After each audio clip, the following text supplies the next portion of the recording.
च1 तेरी दीवानगी। 7 star hotel. शाम का वक़्त। 7 स्टार होटल में जहां एक लड़की दुल्हन के लिबास में सजी धजी मिरर के आगे बैठी थी। उसने खुद को शीशे में देखा। व्हाइट वेडिंग गाउन प्लस हाथों में ग्लोव्स, लंबे काले बाल जिन्हें हाफ कल कर रखे थे, दूध सी रंगत और तारों सा दमकता बदन, हिरनी सी खूबसूरत आंखें जिनमें हीरे की मानिंद हरी पुटियां, उन आंखों में और रौनक बकशती वो घनी पलके, छोटी सी नाक, गुलाब की पंखुड़ियों जैसे नर्म नाजुक गुलाबी होंठ, सुराहीदार गले में पिंक रूबी पेंडेंट जो खुद भी बेहद नाजुक था। सब कुछ मिलाकर कयामत। इतनी खूबसूरत कि अगर चांद भी देख ले तो शर्मा जाए। वो लड़की अपने आप को देख नजरें झुकाए मुस्कुरा दी। उसने हाथ में पहनी रिंग को देखा और उन खूबसूरत पलों खो गई। आध्या, मैं तुमसे बहुत प्यार करता हुआ आज से नहीं बल्कि उस पहली मुलाकात से जब मैंने तुम्हें देखा था। मैं तुम्हें अपनी जिंदगी में शामिल करना चाहता हूँ Avya. I love you, you will marry me. एक लड़का हाथ में रेड रोजेस पकड़े तो दूसरे में रिंग लिए घुटनों के बल बैठा था। सामने खड़ी अव्या नम निगाहों से उसे ही देख रही थी। आसपास मौजूद लोग उसे हाँ करने का कह रहे थे।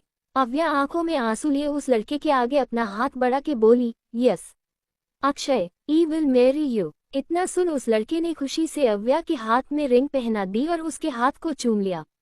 जिसके साथ अव्या प्रेजेंट में वापस आई। उसने मुस्कुराते हुए कहा, अक्षय, सिर्फ तुम ही नहीं बल्कि मैं भी तुमसे बेहद प्यार करती हूँ, पर शायद तुमसे थोड़ा काम। आज के बाद हम हमेशा के लिए एक दूसरे के हो जाएंगे। हमेशा हमेशा के लिए। जहाँ तुम होंगे मैं होंगी और हमारा प्यार होगा। कहते हुए अव्या ने उस रिंग को चूम लिया। उसकी वो खूबसूरत आंखें इस बात का सबूत दे रही थी कि वो अक्षय को कितना चाहती है। अव्या ने एक नज़र वॉल पर टंगी घड़ी को देखा और फिर खुद से बुड़बुड़ाते हुए बोली, तारांकन, अक्षय अभी तक आए नहीं। मैरिज रजिस्टर ऑफिस नहीं जाना है क्या? अव्या इतना ही बोली थी कि उसका मोबाइल रिंग करने लगा। अव्या खुश होते हुए बोली, हम अक्षय का कॉल होगा। उसने चार्ज पर लगे मोबाइल को निकला। देखा तो किसी अननोन नंबर से कॉल आ रहा था। अव्या ने उठाकर मोबाइल को कान पर लगाया तो सामने से बड़ी ही आकर्षक आवाज आई, शादी करने जा रही हूँ। इस आवाज को सुन पहले तो अव्या हैरान हो गई, मगर दूसरे ही पल गुस्से से बोली, कौन हो तुम? तुम्हारी प्रॉब्लम क्या है कि यो बार बार मुझे कॉल कर परेशान कर रहे हो? प्रॉब्लम मुझे कुछ नहीं है, बस मैं इतना चाहता हूँ तुम एक बार और इस शादी के बारे में सोच लो। कहीं एक गलती जिंदगी भर का रोग न बन जाए। उस शख्स की बात सुन अव्या चिढ़ते हुए बोली, तुम होते कौन हो मुझे बताने वाले? मैं क्या करूं और क्या ना करूं? तो तुम मेरी बात नहीं मानोगी, उस अनजान शख्स ने कहा तो अव्या तुरंत बोल पड़ी, मेरा जवाब वही रहेगा जो पहले था। मैं अक्षय से बहुत प्यार करती हूँ, इतना कि तुम सोच भी नहीं सकते। इसीलिए अब अपनी बकवास बंद करो और खबरदार जो दोबारा मुझे कॉल किया तो। अच्छा, जैसे ही कॉल कट करने को हुई वो शख्स हल्का सा हंसते हुए बोला, प्यार? ओह, तो आप उससे प्यार करती है? ठीक है, कुछ फोटोज सेंड कर रहा हूँ, जरा उस पे गौर फरमाइएगा। इतना बोल कॉल कट हो गया और अव्या बस हेलो हेलो करती ही रह गई। अव्या मन में इस कॉल के बारे में सोच ही रही थी कि उसके मोबाइल में कई सारे नोटिफिकेशन आए, जिन्हें अव्या देखने लगी। ये नोटिफिकेशन उन अनजान दोबारा भेजी गई फोटोज के थे। अव्या इग्नोर करना चाहती थी लेकिन पता नहीं क्यों इग्नोर कर नहीं पाए और लास्ट में उसने वो फोटोज देख ली। जैसे जैसे वो देखती उसके हाथ कांपने लगते, आंखों से आंसू निकालने लगते। एक फोटो देखकर तो उसके कदम ही लड़खा गए, जिसमें अक्षय किसी लड़की के साथ एक बेड पर अस्त व्यस्त हालत में था। ना उसके बदन पर कुछ था और न ही उस लड़की के बदन पर। दोनों इतने एक दूसरे के करीब थे कि हवा भी पास ना हो। अव्या के हाथ से मोबाइल छूटकर गिर गया। उसकी आंखों से आंसू बहे जा रहे थे। वो परेशान होकर खुद को ही डांट लगाते हुए बोली, ये नहीं हो सकता। मेरा अक्षय कभी मुझे चिट नहीं कर सकता, कभी नहीं। ये सब झूठ है। बाजार में ऐसे कई फोटोज मिलती है, जैसे एडिट कर एक को इंसान क्या से क्या बना देता है। अव्या अपने आंसुओं को साफ करती हुई आगे बोली, तारांकन अव्या, तुम अक्षय के ऊपर शक कर रही हो, अपने प्यार के ऊपर नहीं। तुम्हारा प्यार इतना भी कमजोर नहीं है जो किसी अनजान के कहने पर टूटकर बिखर जाए। अव्या खुद को समझा तो रही थी लेकिन दिल बार बार उन्हीं फोटोज पर जाकर रुक जाता। तभी मोबाइल एक बार फिर रिंग होने लगा। अव्या की कॉल उठाने की हिम्मत नहीं हो रही थी। बजते बजते मोबाइल बंद हो गया। दूसरी बार फिर बजा। इस बार अव्या ने कॉल उठा लिया तो सामने से वही अनजान शख्स बोला, फोटोज देखी? अव्या गुस्से से चीखते हुए, बंद करो अपना बेहुदा मजाक, ये झूठी मूठी तस्वीरें दिखाकर तुम मुझे बहका नहीं सकते, समझे? वो शख्स व्यंग भरी मुस्कान साथ बोला। वो फोटोज बिल्कुल ओरिजिनल है और तुम्हारे उस लव ईमेल अक्षय प्रताप के कमरे से ही ली गई है। अव्या ये सुन तो जैसे और सन हो गई। वो इतना चाह रही थी ये सब ना सोचे, लेकिन मन मान ही नहीं रहा था। अव्या अब बिल्कुल शांति से मगर बिना किसी एक्सप्रेशन के बोली, कौन हो तुम और ये सब क्यों कर रहे हो? इस सवाल को सुन ऑन कॉल जो शख्स था वो भी एकदम शांत हो गया। फिर बेहद ही ठंडी और आकर्षक आवाज में बोला, दीवाना, तुम्हारा दीवाना और तुम मेरी दीवानगी। इतना बोल वो चुप हो गया। अब हाल ये था कि ना अव्या कुछ कह रही थी और ना वो शख्स। अव्या अपनी उलझनों में थी तो वही वो शख्स खामोशी में भी अव्या के मन के उथल पुथल को महसूस कर रहा था। कुछ देर की खामोशी के बाद वो अनजान शख्स बड़ी ही संजीदगी से बोला, तारांकन अव्या, कुछ मत सोचो, बस मेरी एक बात मान लो।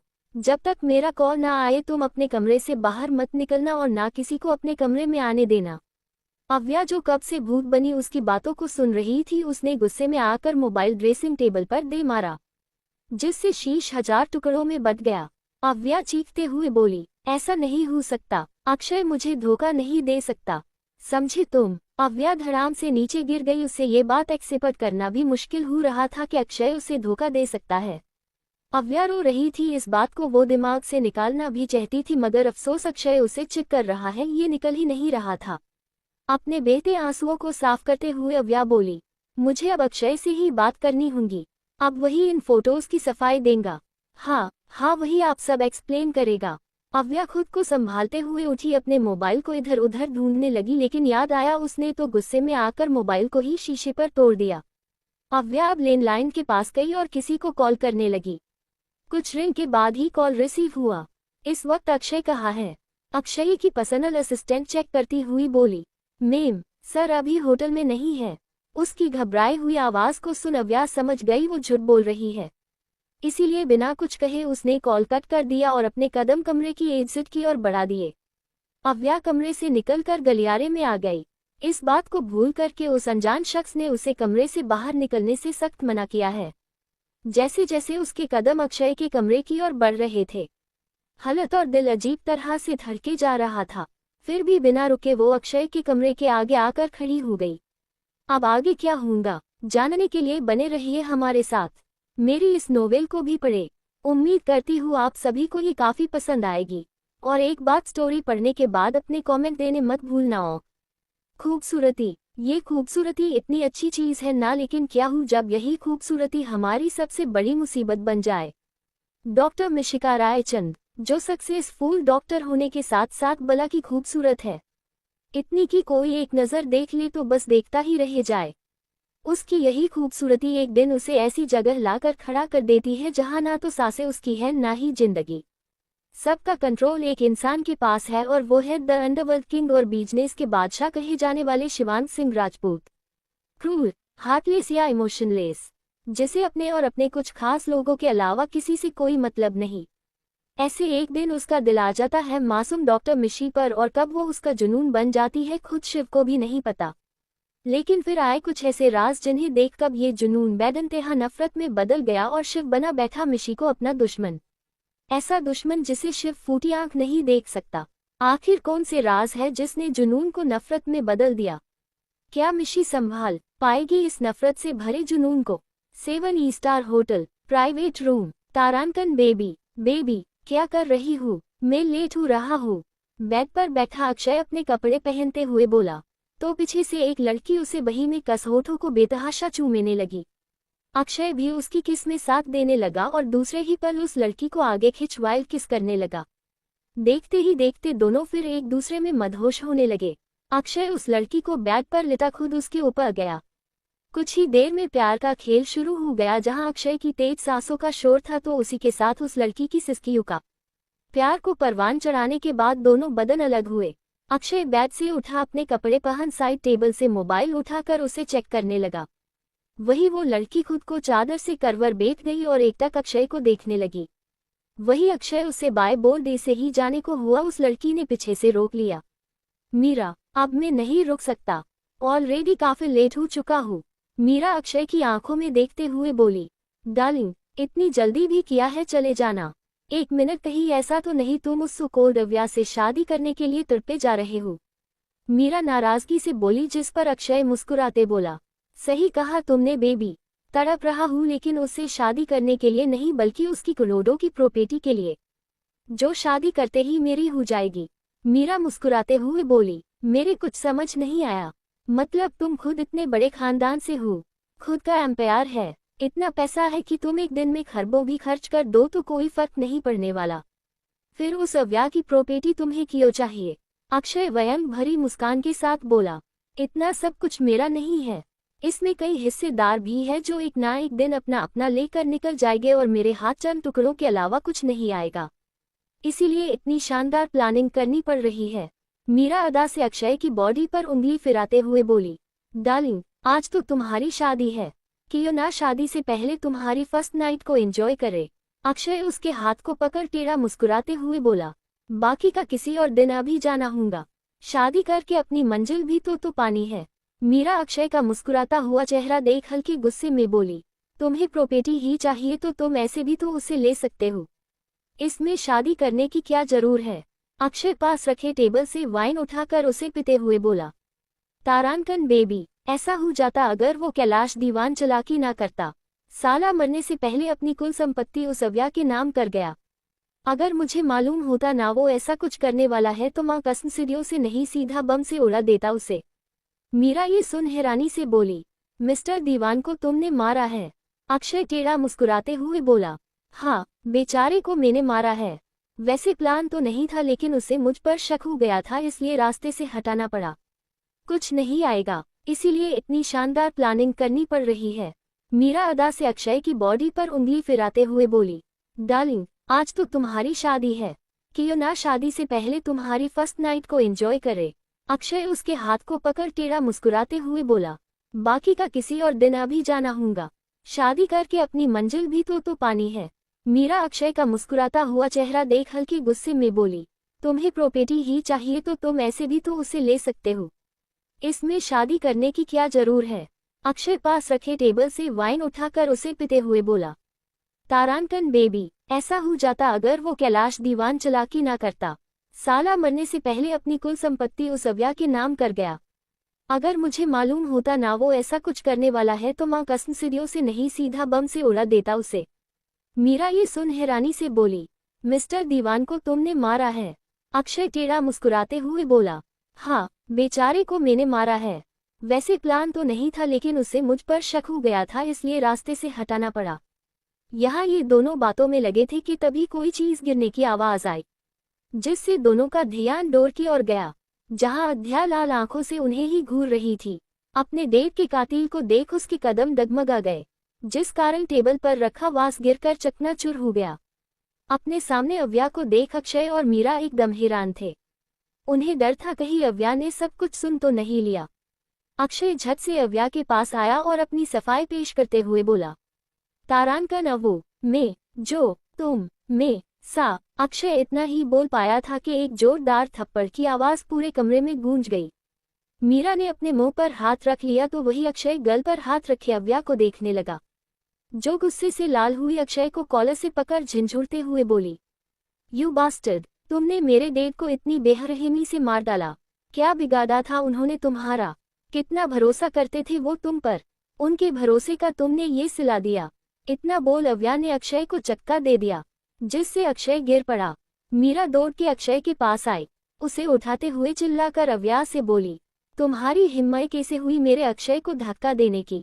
अव्या जलती हुई निगाह मीरा पर डालते हुए अपने आंसुओं को पोंछते हुए बोली, मेरे देव की मौत का बदला तो मैं तुमसे लेकर रहूंगी अक्षय खन्ना।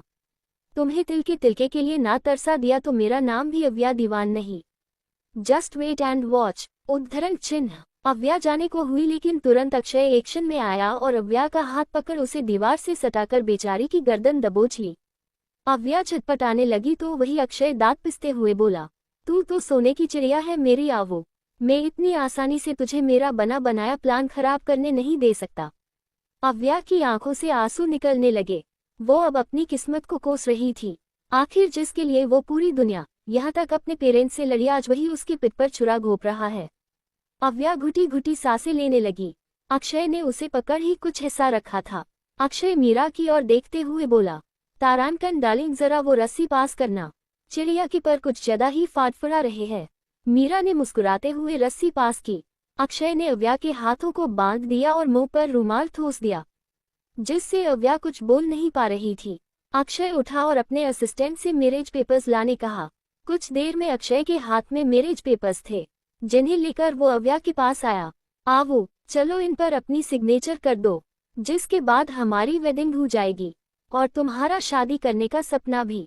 चलो जल्दी। उद्धरण चिन्ह। अव्या गुस्से से कुछ बोलने की कोशिश कर रही थी, लेकिन रुमाल मुंह में होने के कारण बोल नहीं पा रही थी। अक्षय ने उसके मुंह को आजाद किया तो अव्या भारी गले से बोली, अक्षय क्यों कर रहे हो तुम ऐसा? प्लीज ऐसा मत करो, हम दोनों तो एक दूसरे से प्यार करते थे ना। उद्धरण चिन्ह। उसके प्यार वाली बात को सुन मीरा की मुठ्ठियां कस गई तो वही अक्षय अव्या की बातों को इग्नोर करते हुए बोला, स्वीट हॉट टाइम वेस्ट मत करो और जल्दी से सिग्नेचर करो। अव्या ना में सिर हिलाते हुए बोली, नहीं मैं अब तुमसे कोई शादी नहीं करूंगी। ये सुन अक्षय जोर से हंसते हुए बोला, अब मर्जी तुम्हारी नहीं है स्वीट हॉट, शादी तो तुम्हें करनी पड़ेगी वरना मैं तुम्हारी उस विधवा माँ को उसके पति के पास भेज दूंगा।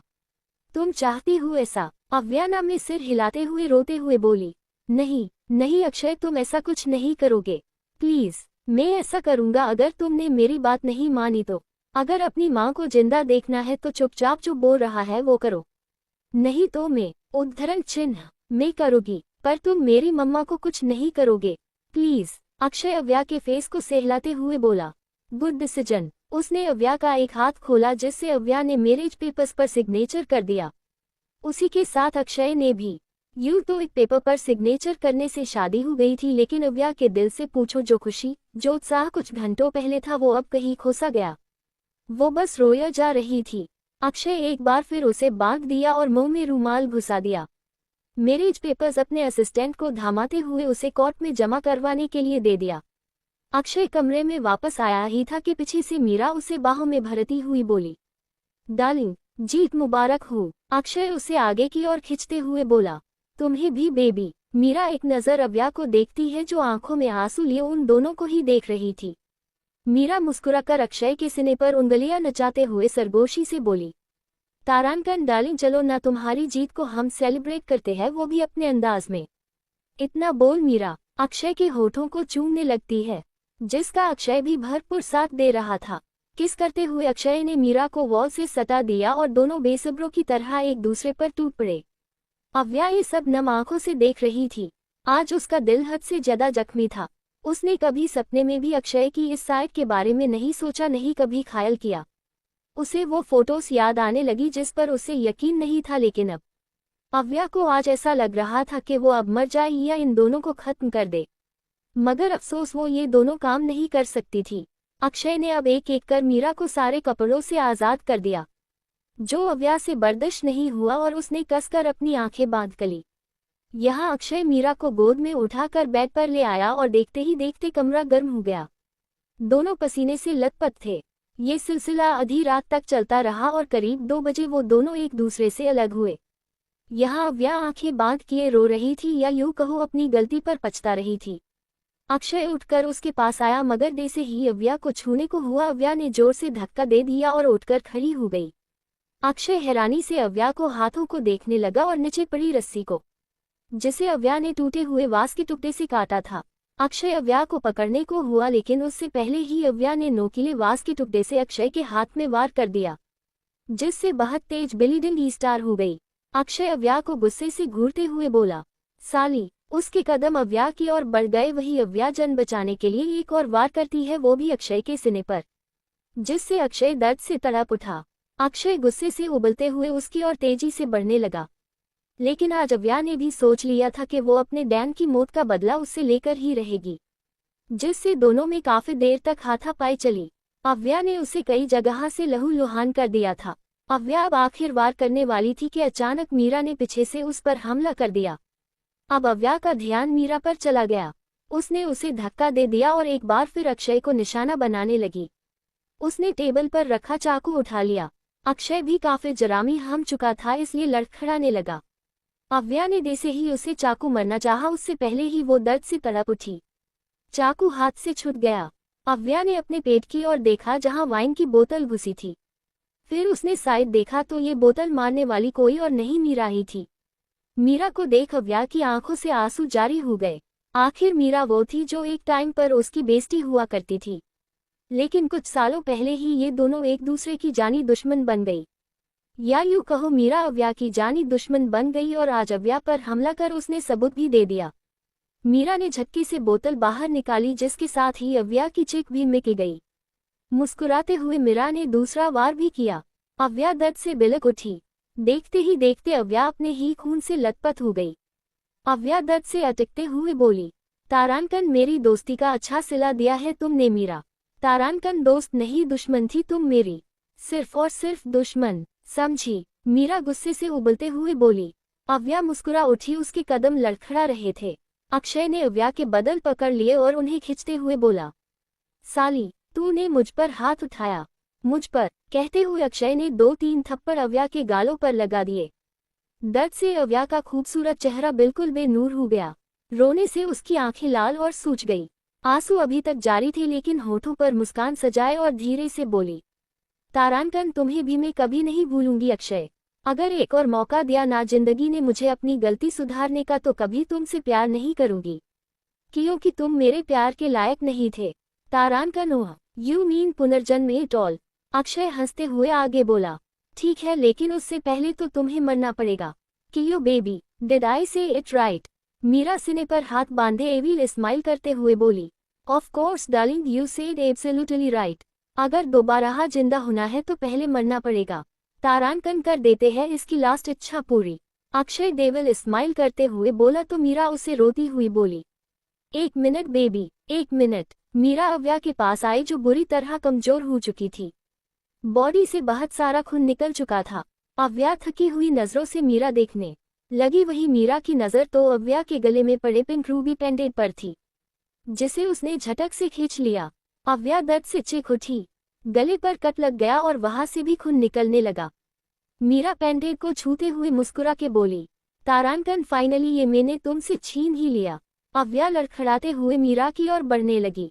मीरा, ये मेरी खानदानी निशानी है, मुझे वापस दो। मीरा सरकीट स्माइल करते हुए बोली, है नहीं थी आवो अब मेरी है।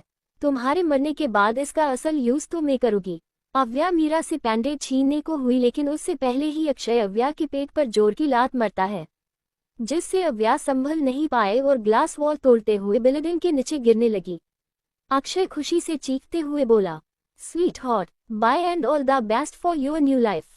नीचे गिरती हुई अव्या जिसके आंसू अभी भी जारी थी, उसके दिमाग में अपनी और अक्षय की सारी यादें चलने लगी। कैसे कैसे वादे, सपने, जिंदगी साथ जीने मरने की कसम खाई थी अक्षय ने, सब उसकी तरह झूठे निकले। कितनी खुश थी वो अपनी लाइफ में, अपने पेरेंट्स, फ्रेंड्स, लेकिन एक धोखेबाज के खातिर उसने सबसे मुंह मोड़ लिया और रह गई जिंदगी में अकेली, तन्हा। जिसके खातिर उसने ये सब किया वही उसकी लाइफ का विलन निकला। अव्या वो अब उस कॉल वाले शख्स की याद आई जिसने उसे अपना दीवाना बताया था। अव्या मन में बोली, जिंदगी ने एक और मौका दिया तो मैं जरूर तुमसे मिलना चाहूंगी। अव्या धम से नीचे गिरी। उसके सर से बेतहाशा खून निकलकर कंपाउंड में फैलने लगा। निराशा और अपने अधूरे बदले के साथ अव्या की आंख से एक आखिर आंसू निकला और उसी के साथ सांसों ने भी बेवफाई कर दी।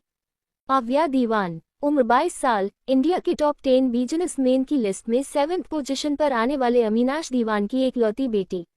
बेहद ही हसीन होने के साथ एक नेक दिल, पढ़ने में होशियार, चुलबुलिया कहो मस्तीखोर इंसान है। अभी मब्स के थर्ड ईयर में है। अक्षय कपूर, उम्र 26 साल, दिखने में तो हैंडसम है मगर दिल का काफी कला है। हरामखोरी तो देसे इसकी नस नस में है। दुनिया का सबसे बड़ा अमीर इंसान बनना चाहता है लेकिन मेहनत से नहीं, शॉर्टकट से। वो अपने मकसद को पूरा करने के लिए किसी भी हद तक जा सकता है, जो आपने देख ही लिया है। वैसे इनका भी कोई छोटे मोटे खानदान से ताल्लुक नहीं है, बल्कि टॉप 10 बिजनेसमैन की लिस्ट में 2th पोजीशन में आने वाले विभाव राठौर का भांजा है। तारानकन मीरा कुलकर्णी, उम्र 23 साल, एक टाइम मीरा और अव्या बेस्टी हुआ करते थे। मीरा हमेशा अव्या की ऐशो आराम की जिंदगी, उसकी खूबसूरती से जला करती थी। अव्या के पास सब कुछ था जो कि मीरा हमेशा से चाहिए था लेकिन उसे कभी नहीं मिला। ये ईर्ष्या पता नहीं कब वे इंतहा नफरत में बदल गई। मीरा ने अव्या को हर्ट करने की कोशिश की जिसका पता अव्या को लग गया। उसने उसे जेल तो नहीं भेजा मगर अपने सारे रिश्ते उससे खत्म कर दिया, जिसके बाद से अव्या के प्रति मीरा की नफरत और बढ़ गई। दीवान फैमिली। अमीनाश दीवान, उम्र 55 साल, अव्या के डैड, जो उससे बहुत प्यार करते हैं। आखिर शादी 10 साल बाद उन्हें अव्या पैदा हुई, जब औलाद होने की सारी उम्मीद खत्म हो चुकी थी। इसीलिए अमीनाश जी और उनकी पत्नी अव्या को पलकों पर बिठा कर रखते हैं। उद्धरण चिन्ह। पलक दीवान, उम्र 48 साल, अमीनाश जी की पत्नी और अव्या की माता श्री। उम्र भले ही हो गई हूँ लेकिन खूबसूरती में कोई बदलाव नहीं आया है। कहे तो गलत नहीं होगा कि खूबसूरती के मामले में अव्या अपनी मां पर गई है। वैसे पलक जी का स्वभाव काफी अच्छा है लेकिन अव्या के लिए वो काफी सख्त है। अब हर जगह से प्यार मिल रहा है, किसी को सख्त तो बनना ही पड़ेगा वरना बच्चे बिगड़ जाते हैं। बात कहीं ना कहीं सही भी है। दीवान फैमिली बस इतनी ही है। दादा दादी तो कब के गुजर गए। अमीनाश जी भी अपने पेरेंट्स की एकलौती औलाद थे और अव्या भी उनकी एकलौती संतान है।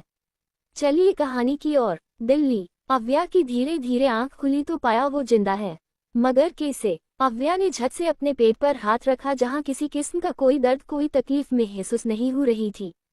अव्या हैरान हो गई। उसे अपने सिर पर तेज दर्द होने लगा। वो दर्द से करा उठी। तभी उसके पास अमीनाश जी और पलक जी दौड़ते हुए आए। पलक जी जो हमेशा सख्त बनती थी आज वो अव्या को सीने से लगाए रो पड़ी। मेरा बच्चा, भगवान का शुक्र है तुझे कुछ नहीं हुआ, वरना मैं तो जीते जी मर जाती। पलक जी फूट फूट कर रो पड़ी। अव्या अब भी समझने कोशिश कर रही थी लेकिन अपने माँ पापा को सामने देख उसके भी आंसू निकल गए। उसने भी झट से पलक जी को जकड़ लिया और रो पड़ी। अमीनाश जी बस खड़े नम आंखों से उन्हें ही देख रहे थे। तभी अव्या की नजर अपने डेड की ओर जो साइड खड़े थे। उन्हें देख अव्या ने अपनी बाहें फैला दी जिससे अमीनाश जी से झट से उसके गले लग गए। अव्या का रोना और भी तेज हो गया। अपने डेड की मौजूदगी से अव्या को यकीन हो गया वो कोई सपना नहीं देख रही, ये हकीकत है। अव्या के सिर को सहलाते हुए अमीनाश जी बोले, तारांकन क्यों करती हूँ आप ऐसा प्रिंसेस? ये जानते हुए भी आप हमारे जिगर का टुकड़ा है। आपकी जरा सी चोट हमें छाननी कर देती है। अमीनाथ जी हल्की नाराजगी से बोले। ऐसे तो अमीनाश जी कभी अव्या पर गुस्सा नहीं करते, चाहे फिर वो इतना भी बड़ा कांड क्यों ना कर दे, लेकिन जब बात उसकी या हेलत की आती है तो अमीनाश जी नाराजगी जताते में पीछे नहीं हटते थे। उनकी चिंता देख अव्या मुस्कुराते हुए बोली, ई मिस यू डैड, आप नहीं जानते मैंने आपको कितना मिस किया। उद्धरण चिन्ह। अव्या की बात सुन अमीनाश जी ना समझी में पलक जी को देखने लगे। उन्होंने ने कंधे उचका दिए। अमीनाश जी अव्या को खुद से दूर कर मुस्कुराते हुए बोले, सिर्फ 1 वीक ही आप हमसे दूर रही तो इतना मिस किया। अव्या को कुछ समझ नहीं आया। उसने एक नज़र चारों ओर देखा तो हॉस्पिटल के विप वार्ड के बेड पर बैठी थी। तभी अमीनाश जी कुछ सोचते हुए बोले, अरे हम उस इंसान को तो भूल ही गए जिसने प्रिंसेस को बचाया था। अव्या हैरानी से अपने माँ पापा की ओर देखने लगी, जिस पर अमीनाश जी बाहर से एक लड़के को आने का इशारा करते क्यों करती हूँ आप ऐसा प्रिंसेस? ये जानते हुए भी आप हमारे जिगर का टुकड़ा है। आपकी जरा सी चोट हमें छाननी कर देती है।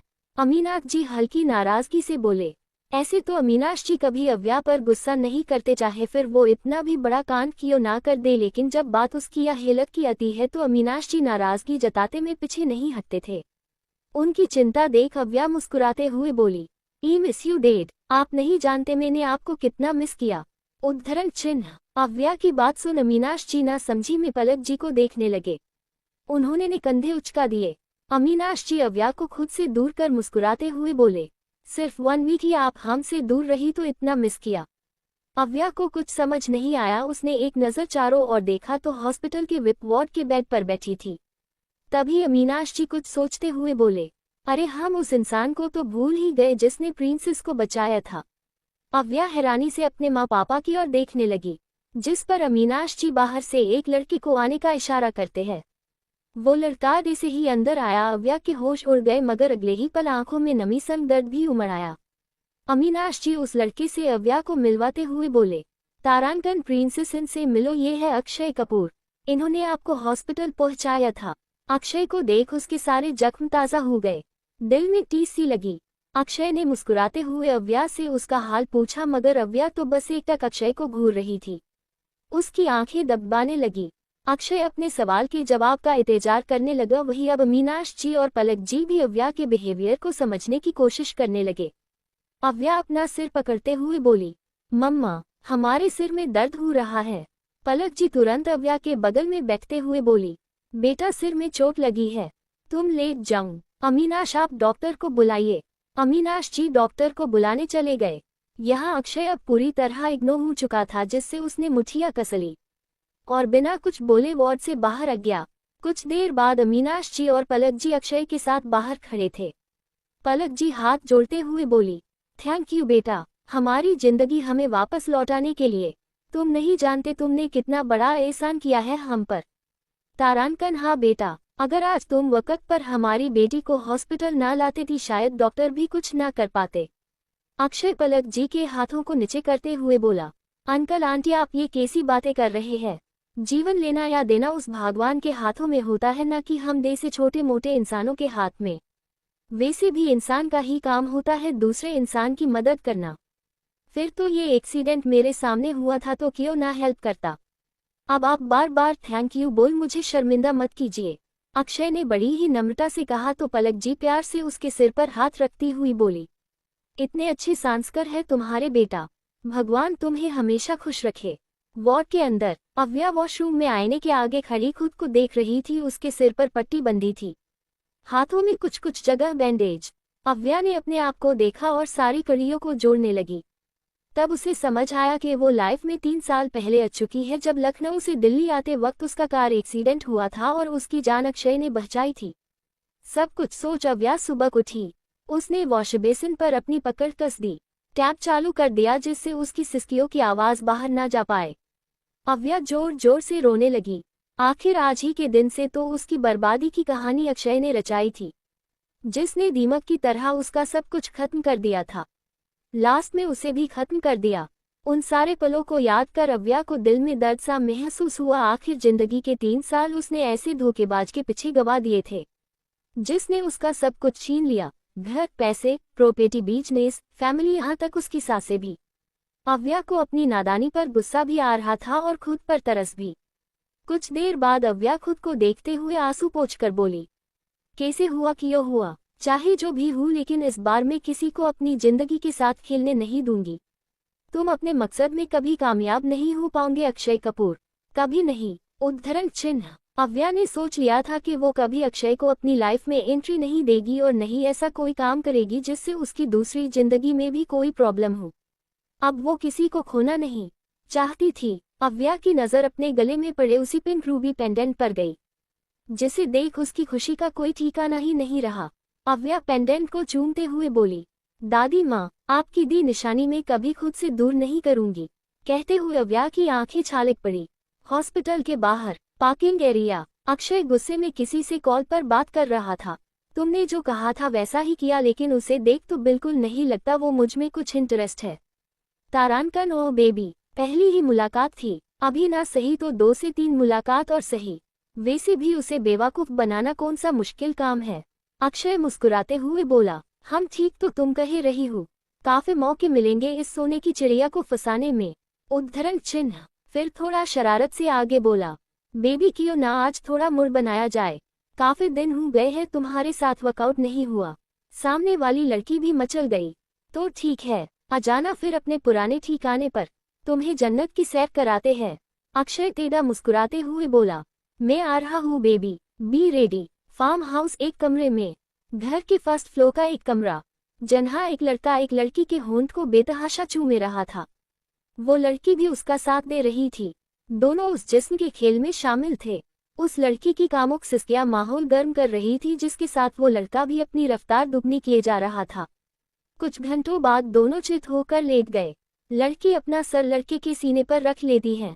तारांकन, तुम तो दिन प्रतिदिन बहुत रोमांटिक होते जा रहे हो। खुश कर दिया तुमने तो डार्लिंग, खुश करने वाला काम तो तुमने किया है बेबी मेरे प्लेन में मेरा साथ देने के लिए। अगर तुम साथ ना होती तो शायद मैं इतनी जल्दी उस अव्या दीवान तक ना पहुंच पाता। ये लड़का अक्षय और उसके साथ मीरा थी। मीरा अक्षय की आंखों में देखते हुए बोली, मैं तुमसे प्यार करती हूँ अक्षय, तुम्हारे लिए कुछ भी कर सकती हूँ। फिर वो अव्या क्या चीज है? अक्षय मुस्कुराते हुए बोला, जहाँ तक मैं जानता हूँ तुम दोनों तो बेस्ट फ्रेंड थी ना, फिर अपनी बेस्ट फ्रेंड को धोखा देकर मेरी हेल्प करना, अक्षय इतना ही बोल पाया था कि मीरा गुस्से से लाल हो गई और सख्त आवाज में बोली, कोई बेस्ट फ्रेंड नहीं है, वो मेरी है तो सिर्फ दुश्मन, जिसे मैं बर्बाद होता देखना चाहती हूँ। अक्षय उसे शांत करवाते हुए बोला, काम डाउन बेबी, रिलैक्स, तुम्हारा सपना बहुत जल्द पूरा होगा। मगर जो भी हूँ दीवान की बेटी बहुत सख्त है। साली ने कोई भाव ही नहीं दिया। अक्षय सामने सीलिंग को घूरता हुआ बोलता है। मीरा उसे घूरते हुए बोली, तुम्हें उसकी अटेंशन चाहिए थी। मीरा के बदलते तेवर देख अक्षय डेविल स्माइल करते हुए बोला, चाहिए तो सही, आखिर अपने प्लेन को जो पूरा करना है मेरी जान, और अपने प्लेन को पूरा करने के लिए मैं किसी भी हद तक जा सकता हूँ। फिर वो दीवान की बेटी क्या और उसका अटेंशन क्या। तारांकन पर लगता है तुम्हें जलन हो रही है। अक्षय आगे बोला, जिस पर मीरा पीछे से उसकी गर्दन को पकड़ते गए बोली, हाँ हो रही है क्योंकि तुम मेरे सामने मेरी दोस्त कम दुश्मन की कुछ ज्यादा बातें कर रहे हो। अक्षय ने मीरा के बाल पकड़ लिए और उसे खुद नीचे लाते हुए बोला, चलो फिर अब आपकी बातें कर लेते हैं। इतना बोल उसने अपने होंठ मीरा के होठों पर रख दिए और डिफली किस करने लगा। रात भर ये सिलसिला चलता रहा। अगले दिन दीवान हाउस, डाइनिंग टेबल। अव्या को हॉस्पिटल से डिस्चार्ज मिल चुका था। वो अब अपने मोमडेड के साथ नाश्ते के लिए बैठी थी। सभी चुपचाप नाश्ता कर रहे थे। उसे इतना चुप देख पलक जी परेशान होकर अमीनाश जी की ओर देखने लगी। आखिर लाइफ में पहली बार उन दोनों ने अव्या को इतना चुप चुप देखा था, वरना वो घर में हूँ इस तरह की शांति पसरी रही इम्पॉसिबल। पलक जी को इतना परेशान देख अमीनाश जी उन्हें आंखों से ही शांत रहने का इशारा करते हैं। तारांकन princess everything is okay. Avya juice का ग्लास लेते हुए मुस्कुरा के बोली, yes dad, everything is fine. क्या हुआ, आप ऐसे क्यों पूछ रहे हैं। पलक जी के फेस पर फिक्र देखते हुए अव्या अमीनाश जी से बोली।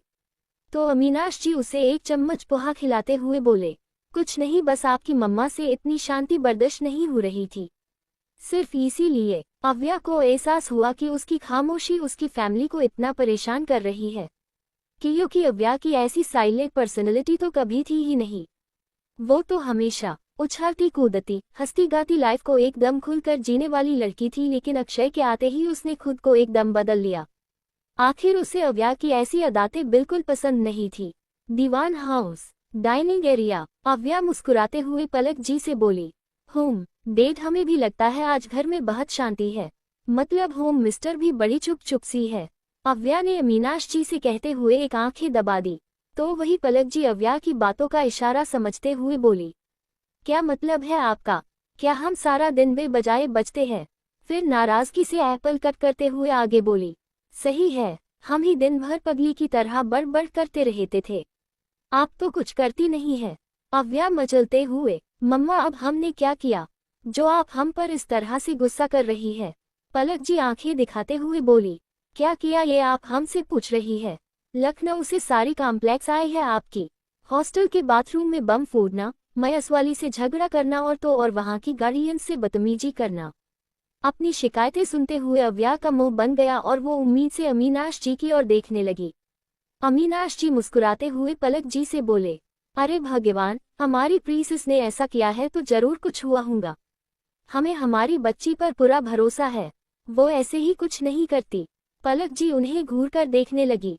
तभी अव्या उनकी हाँ में हाँ मिलाते हुए बोली, एग्जैक्टली डैड, पहले उन लोगों ने हमें छेड़ा था। पलक जी दांत पिसते हुए बोली, और आपके साथ ऐसा किया हुआ जरा हमें बताइए। हम भी तो जाने कौन सा कारण था जिसके चलते आपने ये सब किया। एक लड़की हमें नीचा दिखाने की कोशिश कर रही थी, हमने इग्नोर किया, मगर वो तब भी शांत नहीं हुई और हमारे बॉडी वॉश में रेडी चिली पाउडर मिला दिया।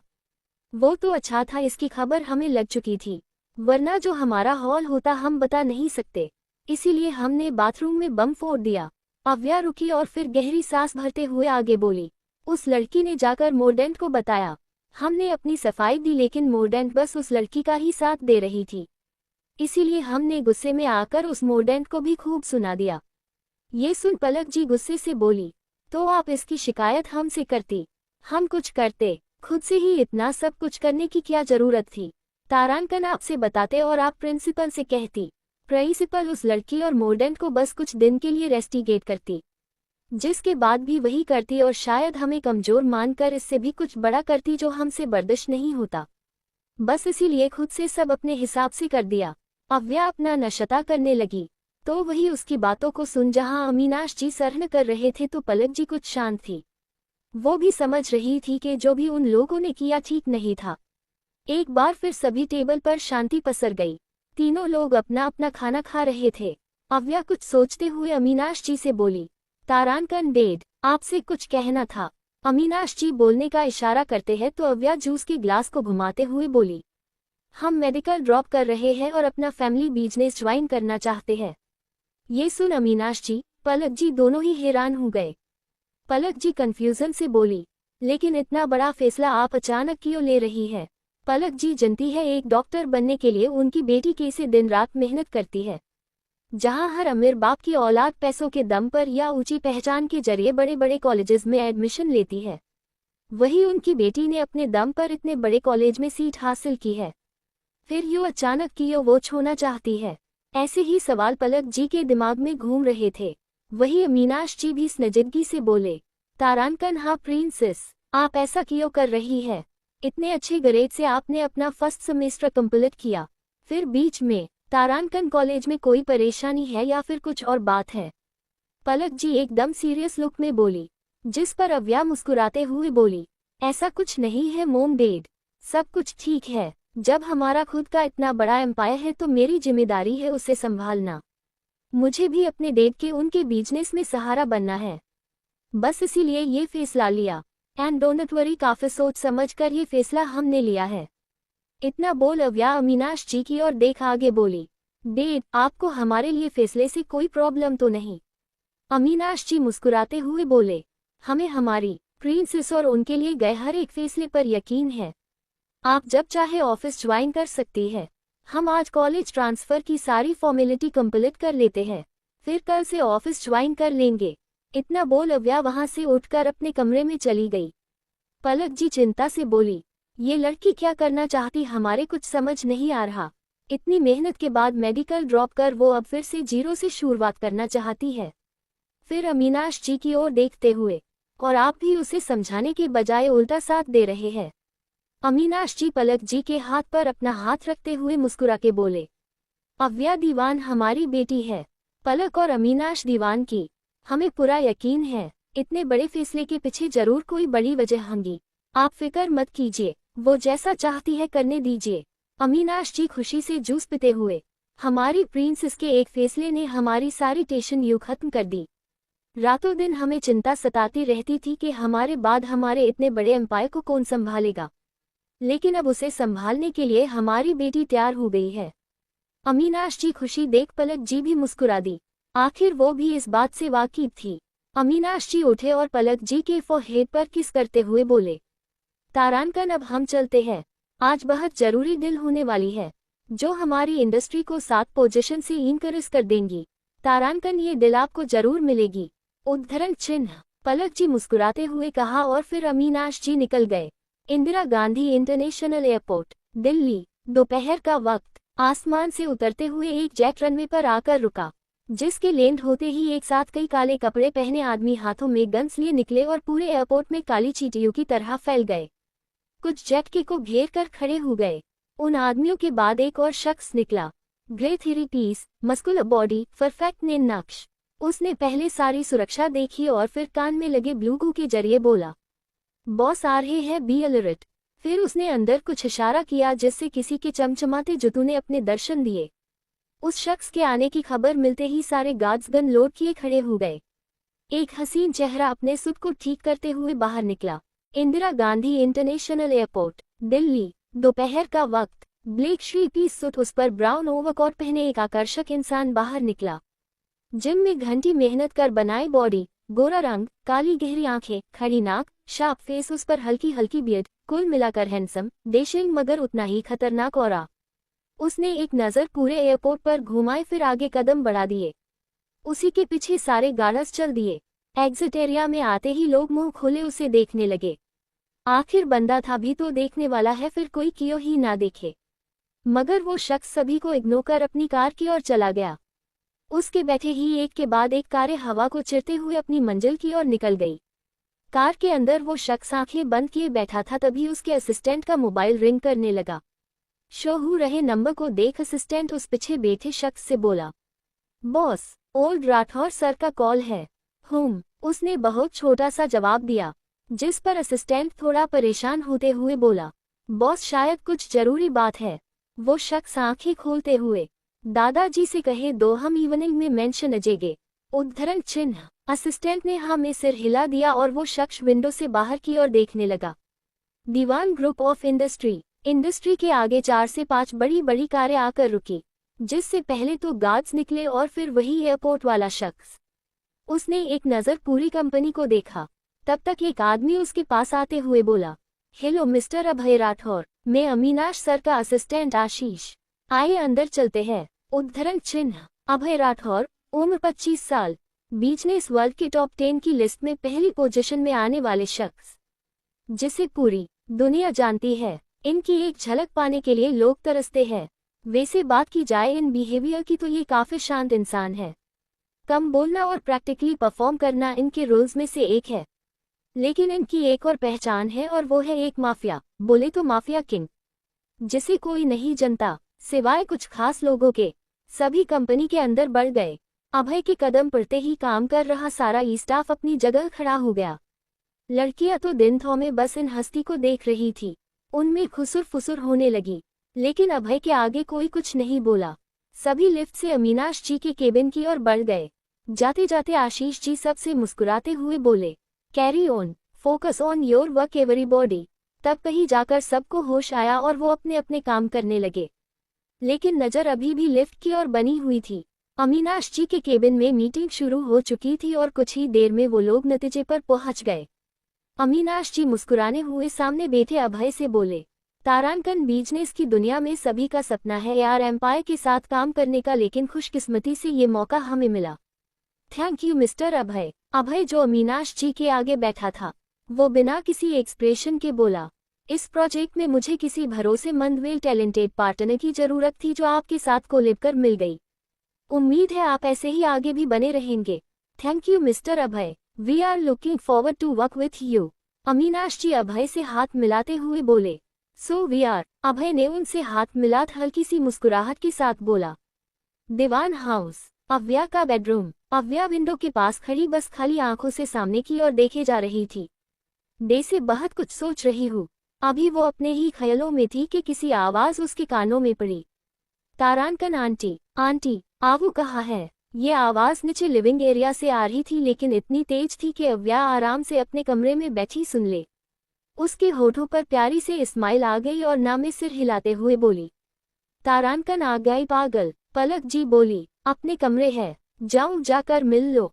कुछ ही पल में एक लड़की दंदनाते हुए अव्या के कमरे में घुस आए और खुशी से चिल्लाते हुए बोली, आवू मेरी जान। वो लड़की हल्की सी मोटी मगर बेहद ही क्यूट, हाइट 5.2 तो वही रंग हल्का सवला मगर नेम नक्श बेहद ही करारे। जींस टॉप पहने खड़ी थी। उसे देख अव्या की आंखों में आंसू आ गए। मुंह से बस इतना ही निकला, तारांकन मुकको। मुस्कान शर्मा। उम्र अव्या जितनी, मतलब 19 साल। अव्या की बेस्ट फ्रेंड कम बहन। ये अभी बीकॉम फर्स्ट ईयर में है। बात करें इनके बिहेवियर की तो ये बहुत स्वीट है, साथ ही खाने की शौकीन भी। और वो झट से जाकर उस लड़की यानी मुकको के गले लग गई। उसके आंसू थे कि रुकने का नाम ही नहीं ले रहे थे। जहन में बस वही पुरानी यादें चल रही थी, जिसे सोच सोच कर अव्या के आंसू और बढ़ जाते। फलेश बेक। तारांकन आवो, तू मेरी बात समझ क्यों नहीं रही है? वो अक्षय तेरे लिए सही इंसान नहीं है। चिढ़ कर रहा है वो तुझे। अव्या के आगे खड़ी लड़की यानी मुस्कान उसे समझाते हुए बोली, लेकिन अव्या की आंखों में तो प्यार की पट्टी बंधी थी। अक्षय ने उसे ऐसे अपनी चाल में फंसाया था कि अव्या की दे से अच्छे बुरे का फर्क ही भूल गई। अपने प्यार के खिलाफ जाने वाले हर एक शख्स वो अपना दुश्मन मानने लगी और यही हाल मुस्कान का भी हुआ। वो अव्या को अक्षय की सच्चाई बता रही थी, लेकिन अव्या उसे ही सुनाते हुए बोली, मुकको, मैं तो तुझे अपनी बेस्ट फ्रेंड, अपनी बहन मानती थी, लेकिन तू मुझे अक्षय से दूर करने के लिए इस हद तक गिर जाएगी कभी नहीं सोचा था मैं। अरे अक्षय की गलती क्या है? यही कि वो मुझसे प्यार करता है, लेकिन उसके लिए इतना बड़ा इल्जाम। वो मुझे धोखा दे रहा है, मेरी प्रॉपर्टी हथियाना चाहता है। तारांकन हाँ आवो ऐसा ही है। वो जैसा दिख रहा है वैसा है नहीं। वो तेरा यूज कर रहा है और जिस दिन उसका काम तुझसे खत्म हम जाएगा, वो तुझे निकाल फेंकेगा अपनी जिंदगी से। उद्धरण चिन्ह। मुस्कान इतना ही बोल पाई थी कि अव्या चिल्लाते हुए बोली, बस मुस्कान, बस, बहुत कह लिया तुमने और बहुत सुन चुकी हूँ मैं, लेकिन अब एक और शब्द नहीं। मैं अक्षय के खिलाफ एक शब्द भी बर्दाश्त नहीं करूंगी। तारांकन, ये सच्चाई है आवो। उस कमीने ने तुझे अपने झूठे प्यार में फंसा लिया है और तू फांसती चली जा रही है। मेरी बात का यकीन मान, मेरी जान में सच बोल रही हूँ। वो इंसान तेरे लिए सही नहीं है, वो तेरा यूज। मुस्कान इतना ही बोली थी, एक थप्पड़ उसके गालों पर पड़ा। हाथ गाल पर चले गए। आंखों में आंसू लिए वो अव्या को देखने लगी, जो गुस्से से उबल रही थी। उसकी आंखों में मुस्कान अब दुश्मन लग रही थी, जिसे वो फूटी आंखें भी नहीं देख सकती थी। अव्या दांत पिसते हुए बोली, तू मेरी दोस्त थी इसीलिए कुछ नहीं कहा, लेकिन आगे अब एक शब्द भी नहीं। मुझे तुझ जैसी दोस्त नहीं चाहिए। चली जा मेरी नजरों के सामने से, इस पहले कि मैं कुछ गलत कर बैठूं। इतना बोल अव्या ने मुस्कान से मुंह फेर लिया।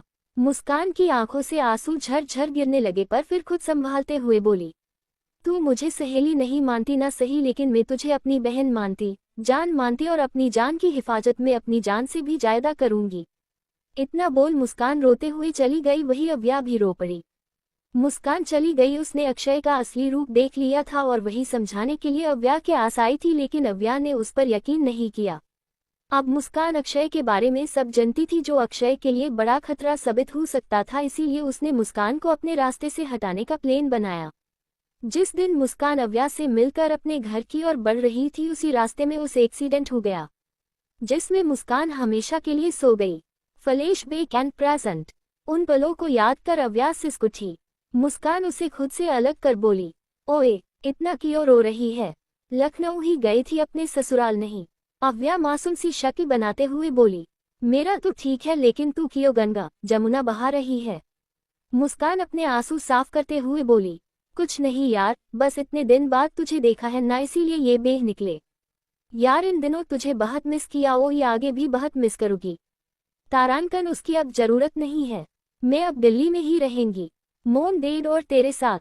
अव्या ने मुस्कुराते हुए कहा तो मुस्कान कंफ्यूज होते हुए बोली, क्या मतलब? अव्या मुस्कान का हाथ पकड़ खुशी से बोली, मैंने मब्स ड्रॉप कर दिया और अपना फैमिली बिजनेस ज्वाइन कर रही हूँ। और सबसे बड़ी खुशी की बात, मैंने भी उसी कॉलेज में बीकॉम का एडमिशन लिया है जहाँ से तू कर रही है। मुस्कान हैरानी से, व्हाट? तूने मब्स ड्रॉप कर दिया? और इतना बड़ा डिसीजन तूने आखिर क्यों लिया, जानते हुए भी डॉक्टर बनना तेरा बिग ड्रीम है? मुस्कान गुस्से से बोली तो अव्या विंडो से बाहर देखती हुई बोली, जानती हूँ, लेकिन कभी कभी हमारे सपनों से ज्यादा कुछ चीजें इम्पोर्टेंट हो जाती है। बस इसीलिए ये कदम उठाया, और अब तू कोई सवाल नहीं पूछेगी? ठीक है, नहीं करती कोई सवाल, बस इतना बता दे, कॉलेज कब आ रही है? भाई, हमें भी आपके साथ अपना कॉलेज लाइफ एंजॉय करना है। इस बार अव्या थोड़ा सख्ती से बोली, क्या मतलब? कहीं ऐसा तो नहीं तू कॉलेज रेगुलर नहीं कर रही है? अव्या अंदाजा लगाते हुए बोली, जिसके जवाब में मुस्कान मुंह बनाते हुए बोली, अब अकेले जाके करती भी क्या? तू चली गई थी मुझे छोड़कर लखनऊ, अपने ड्रीम को पूरा करने, पूछे रह गई मैं अकेली, तन्हा, और तेरे बिना तो मैं अधूरी हूँ, मेरे कांड अधूरे हैं। मुस्कान ने एक आंख दबा दी, जिस पर अव्या उसे मारने के लिए आगे बढ़ी और मुस्कान खुद को बचाने के लिए इधर उधर दौड़ने लगी। कुछ देर बाद दोनों बेड पर पड़े थे। अव्या सीलिंग को देखते हुए बोली, तारांकन, कल तो ऑफिस ज्वाइन करना है और कॉलेज भी कुछ इम्पोर्टेंट क्लास लेने ही होंगी। मुस्कान बस बोली, फिर आगे कुछ सोचकर बोली, आवो, कल तू ऑफिस ज्वाइन कर रही है तो चलना, मॉल चल के शॉपिंग कराते हैं। मुझे भी कॉलेज के लिए शॉपिंग करना है।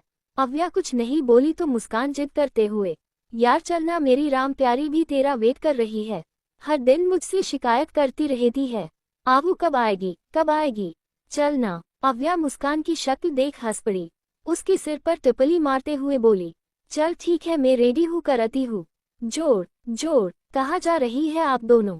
पलक जी मुस्कान और अव्या को रोकती हुई बोली, जिस पर अव्या बोली, मोम, थोड़ी शॉपिंग करनी थी इसीलिए मॉल जा रहे हैं हम दोनों। तारांकन, ठीक है, आप है, हमारे पीछे आइए। कहते हुए पलक जी आगे बढ़ गई। मुस्कान और अव्या एक दूसरे को देखते हुए कंधे उचका दिए। पलक जी ने एक और आवाज लगाई, जिससे दोनों हड़बड़ा के भागे। अव्या पलक जी के आगे खड़ी हो गई। पलक जी ने मंदिर में रखी थाल उठाई, उसमें से एक पीला धागा जिसमें 2-4 मीडियम साइज के घुंघरू लगे थे। पलक जी अव्या से बोली, अपना दाहिना हाथ आगे कीजिए। अव्या एक नज़र उस पीले धागे को देखते हुए हाथ आगे कर बोली, ये क्या है मोम, और आप इसे मुझे क्यों पहना रही है? ज्यादा सवाल नहीं, बस इतना जान लीजिए ये धागा आपकी सुरक्षा के लिए पहना रहे हैं, इसीलिए उतारने की सोचना भी मत, वरना हमसे बुरा कोई नहीं होगा। पर मोम, अव्या परेशान होकर बोली तो पलक जी आंखें दिखाते हुए कहा, ना सवाल नहीं, अब आप जाइए, और एक बात, कोई शैतानी। समझ गई आप दोनों? अव्या और मुस्कान एक साथ, जी होम मिस्टर। फिर वो दोनों हंस दी और छोटी सी मुस्कान पलक जी के होठों पर भी तीर गई। अव्या और मुस्कान बंगलों से निकलकर मुस्कान की राम प्यारी मने रेड स्कूटी पर सावर होकर मॉल के लिए निकल गई। इवनिंग का टाइम, अभय की कार। तारानकन जी, दादाजी बस मेंशन ही आ रहा हूँ, अभय कॉल पर बात करते हुए बोला, जिस पर सामने से रोबदार आवाज आई, मिलने नहीं, हम तुम्हें अपने पास रहने के लिए बुला रहे हैं अभय। अभय के दादाजी बोले, जिसके जवाब में अभय बोला, ये नहीं हो सकता, जब तक मिस्टर राठौर उस घर है मैं कभी नहीं आ सकता, एंडी विश आप मुझे फोर्स नहीं करेंगे। दादाजी भी ज्यादा कुछ नहीं बोले, बस इतना कहा, तो अपनी मोम से मिलने तो आ सकते हूँ ना तारानकन, बस उन्हीं के लिए मैं आ रहा हूँ, अदरवाइज मेरा वहाँ आने का कोई मूड नहीं है। तारानकन, ठीक है, हम तुम्हारा इंतजार कर रहे हैं। अभय बिना कुछ बोले कॉल कट कर देता। उसने आंखें बंद की और सिर सीट से टिका दिया। देखते ही देखते उनकी कार दिल्ली के सबसे बड़े मॉल के आगे आकर रुकी। अभय के आने की खबर मिलते ही मॉल के सारे स्टाफ अलर्ट हो गए। अभय अपने गार्ड के साथ मॉल के अंदर पहुंचा। उसके आने की खबर मिलते ही मॉल को खाली करवाया जा रहा था, जिससे लोग दूसरे साइड से मॉल के बाहर मिल रहे थे। अभय मॉल के थर्ड फ्लोर की ओर बढ़ गया, जो गोल्ड और डायमंड का सेक्शन था। उसी साइड मुस्कान और अव्या भी घूम रहे थे। अव्या झुंझुलाते हुए बोली, आप बताइएगी भी, हम इस सेक्शन में खाली पीली क्यों घूम रहे हैं? मुस्कान शॉप के नाम पढ़ते हुए बोली, यार माँ ने मुझे ऑर्डर की रिंग क्लिक करने के लिए कहा है, बस वही कर रही हूँ। अरे तो इतनी देर से तू सारी शॉप को घूर क्यों रही है? जिस शॉप से क्लिक करनी है वही चल और उठा ले। मुस्कान जबरदस्ती के दांत दिखाते हुए बोली, वो क्या है ना, मैं शॉप का नाम भूल चुकी हूँ। अव्या ने माथा पिट लिया। वही मुस्कान अपनी मोम को कॉल पे कॉल ट्राई कर रही थी, लेकिन उसकी मोम मदद से मजबूर मोबाइल साइलेंट कर भूल गई। अव्या अपना मोबाइल निकालते हुए, मैं अंकल को कॉल करती हूँ, वो आंटी के साथ होंगी तो बात हो जाएगी। मुस्कान ने हाँ में सिर हिला दिया। अव्या कॉल लगाकर एक साइड चली, तब तक गार्ड भी आ गया बाकी के लोगों को निकालने के लिए। मुस्कान उदासी से मोबाइल को देख रही थी, तभी अव्या बोली, तारानकन पता चल गया है, लक्ष्मी ज्वेलर्स के यहाँ से रिंग उठानी है। मुस्कान की खुशी दुगनी, वो झट से अव्या के गले गई। यार तू तो हर प्रॉब्लम का सोल्यूशन अपने पास रखती है, I am proud of you. उद्धरण चिन्ह। तारानकन अब जल्दी चल, पता नहीं क्यों लेकिन सारे गार्ड्स मॉल खाली करवा रहे हैं, हम अपना काम कर निकलते हैं। अरे तो इतनी देर से तू सारी शॉप को घूर क्यों रही है? जिस शॉप से क्लिक करनी है वही चल और उठा ले। मुस्कान जबरदस्ती के दांत दिखाते हुए बोली, वो क्या है ना, मैं शॉप का नाम भूल चुकी हूँ। अव्या ने माथा पिट लिया। वही मुस्कान अपनी मोम को कॉल पे कॉल ट्राई कर रही थी, लेकिन उसकी मोम मदद से मजबूर मोबाइल साइलेंट कर भूल गई। अव्या अपना मोबाइल निकालते हुए, मैं अंकल को कॉल करती हूँ, वो आंटी के साथ होंगी तो बात हो जाएगी। मुस्कान ने हाँ में सिर हिला दिया। अव्या कॉल लगाकर एक साइड चली, तब तक गार्ड भी आ गया बाकी के लोगों को निकालने के लिए। मुस्कान उदासी से मोबाइल को देख रही थी, तभी अव्या बोली, तारानकन पता चल गया है, लक्ष्मी ज्वेलर्स के यहाँ से रिंग उठानी है। मुस्कान की खुशी दुगनी, वो झट से अव्या के गले गई। यार तू तो हर प्रॉब्लम का सोल्यूशन अपने पास रखती है, I am proud of you. उद्धरण चिन्ह। तारानकन अब जल्दी चल, पता नहीं क्यों लेकिन सारे गार्ड्स मॉल खाली करवा रहे हैं, हम अपना काम कर निकलते हैं। मुस्कान ने हाँ में सिर हिला दी। फिर अव्या और मुस्कान ज्वेलरी शॉप की ओर बढ़ गए। जहां से वो गए वहीं से अभय भी गुजरा, लेकिन अचानक उसके कदम रुक गए और आंखें पुरसुकून के साथ बंद हो गई। घुंघरू की झनकार कानों से होते हुए दिल तक पहुंच गई। दे से ही आवाज कम हुई, दिल बेचैन हुआ था। उसने झट से आंखें खोली और इधर उधर देखने लगा, जहां दूर दूर तक कोई नहीं था। क्या हुआ boss? Everything is okay. Abhay को जब कोई नहीं दिखा तो उसने सिर झटका और लक्ष्मी ज्वेलर्स की ओर रुख मोड़ लिया। तारानकन अंकल, ये रिंग का हमारा ऑर्डर था, क्या वो रेडी है? मुस्कान काम कर रहे सेल बॉय से बोली, जिस पर वो सेल बॉय बिल की पावती देखते हुए बोला, जी रेडी है, बस 1 मिनट आप वेट कीजिए। उद्धरण चिन्ह। कहता हुआ वो वहां से चला गया। इसी शॉप में अभय भी आया तो शॉप ओनर उसके वेलकम के लिए आते हुए बोला, अरे मिस्टर अभय, आइए बैठिए, आपने क्यों तकलीफ की, मैं आपका ऑर्डर खुद ले आता। लिए तो अभी से अपनी लाइफ झंड बनाना चाहती है, अगर तेरे इतने ही आराम है तो ऐसे भी पूरे कर सकती है। मुस्कान सिर खुजाते हुए, वो कैसे बुद्धिमान लड़की, वेट एंड वॉच। उनकी कुछ ही दूसरी पर बैठा अभय उसके कानों में एक बार फिर घुंघरू की झनकार पड़ने लगी। अभय फिर बेचैन हो उठा, उसने इधर उधर नजर दौड़ाई तो आवाज पीछे से आ रही थी। अभय पीछे पलटा जहां नजर मिरर के आगे खड़ी दो लड़कियों पर गई, एक जो गहने ट्राई कर रही थी और दूसरी उसकी हेल्प। देखते ही देखते अभय निधा हेल्प कर रही लड़की के हाथ में पहने पीले धागे और घुंघरू पर गई, जो उस लड़की के हलचल करने से एक दूसरे से टकराकर छन छन करते। अभय उस लड़की का चेहरा देखने के लिए बेचैन हुआ था, मगर देख पता उससे पहले मोबाइल रिंग करने लगा। दे से ही नजर हटी और दूर घटना घट गई। आवो यार, मैं इतनी खूबसूरत लग रही हूँ, देख सरा। अव्या उसके सिर पर टपली बजाते हुए, बस भी कर, अब क्या खुद ही नजर लगाएगी। उद्धरण चिन्ह, बात तो सही है। मुस्कान अपने आप को शीशे में देखते हुए बोली। थोड़ी ही देर में दोनों ने रिंग क्लिकेट की और शॉप से निकल गई। यहाँ अभय जब कॉल से बात करने बाद दोबारा उस और देखता है तो अब वहाँ कोई नहीं था, जिससे अभय की मुठियाँ बंद गई और चेहरे पर बेचनी झलक उठी। तारांकन सर, ये रहा आपका दिया डायमंड, बड़ी ही खूबसूरती से इसे कंगनों में पिरोया है। ऑनर एक बॉक्स अभय के आगे कर देता है। अभय उन कंगनों के देखता है जिसमें छोटे छोटे वाइट डायमंड के साथ बीच में खूबसूरत रेड डायमंड लगा था। अभय ने बॉक्स अपने असिस्टेंट को थामा दिया और परमिट कर निकल गया। कुछ देर बाद दिल्ली रोड। तारांकन, यार ये दिल्ली में भी आजकल बहुत ट्रैफिक लगने लगा है, पता नहीं ये ट्रैफिक पुलिस वाला क्या रहा है। मुस्कान चिढ़ते हुए बोली तो अव्या उसे समझा के बोली, तू इतना खोल क्यों रही है। तारांकन, खोलूं नहीं तो क्या, भानगा करो, इतनी तेज भूख लगी है, अब लगता है मैं बेहोश ही हो जाऊंगी।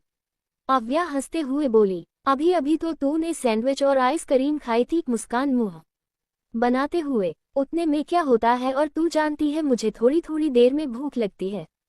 तारांकन, हाँ मेरी पेटू जनती हूँ, तुझे भूख कब लगती है। दिल्ली की सड़कों में ट्रैफिक लगा था और उसी ट्रैफिक में अभय की कार फंसी थी। अभय लेपी में कुछ काम कर रहा था कि अचानक उसके कानों में फिर वही घुंघरू की छानकार पड़ी, जिसे सुनते ही उसकी आंखें एक बार फिर सुकून से बंद हो गई। दिल एक बार फिर शोर करने लगा, मगर खुद को कंट्रोल कर अभय विंडो से आसपास देखने लगा, जहां नजर रेड स्कूटी पर पड़ी और आगे बैठी उस घुंघरू पीले धागे वाली लड़की पर। अभय फिर उस लड़की को देखने की कोशिश करने लगा, लेकिन सिर पर हेलमेट लगा होने से देख नहीं पाया। ट्रैफिक क्लियर हुआ और सभी गाड़ियां अपनी अपनी दिशा मुड़ गई और ये दीदार फिर अधूरा रह गया। चेन्नई, तो सुनिए, इसे उस लड़की से शादी करनी होगी। अभी तक यार, ये दिल्ली में भी आजकल बहुत ट्रैफिक लगने लगा है, पता नहीं ये ट्रैफिक पुलिस वाला क्या रहा है। मुस्कान चिढ़ते हुए बोली तो अव्या उसे समझा के बोली, तू इतना खोल क्यों रही है। तारांकन, खोलूं नहीं तो क्या, भानगा करो, इतनी तेज भूख लगी है, अब लगता है मैं बेहोश ही हो जाऊंगी। अव्या हंसते हुए बोली, अभी अभी तो तूने सैंडविच और आइसक्रीम खाई थी। मुस्कान मुंह बनाते हुए, उतने में क्या होता है, और तू जानती है मुझे थोड़ी थोड़ी देर में भूख लगती है। हाँ मेरी पेटू जनती हूँ, तुझे भूख कब लगती है। दिल्ली की सड़कों में ट्रैफिक लगा था और उसी ट्रैफिक में अभय की कार फंसी थी। अभय लेपी में कुछ काम कर रहा था कि अचानक उसके कानों में फिर वही घुंघरू की छानकार पड़ी, जिसे सुनते ही उसकी आंखें एक बार फिर सुकून से बंद हो गई। दिल एक बार फिर शोर करने लगा, मगर खुद को कंट्रोल कर अभय विंडो से आसपास देखने लगा, जहां नजर रेड स्कूटी पर पड़ी और आगे बैठी उस घुंघरू पीले धागे वाली लड़की पर। अभय फिर उस लड़की को देखने की कोशिश करने लगा, लेकिन सिर पर हेलमेट लगा होने से देख नहीं पाया। ट्रैफिक क्लियर हुआ और सभी गाड़ियां अपनी अपनी दिशा मुड़ गई और ये दीदार फिर अधूरा रह गया।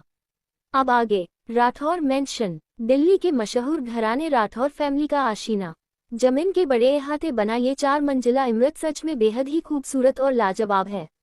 मैंशन के अंदर सभी लोग कामों के उलझे थे, जैसे किसी के आने की तैयारी चल रही हो।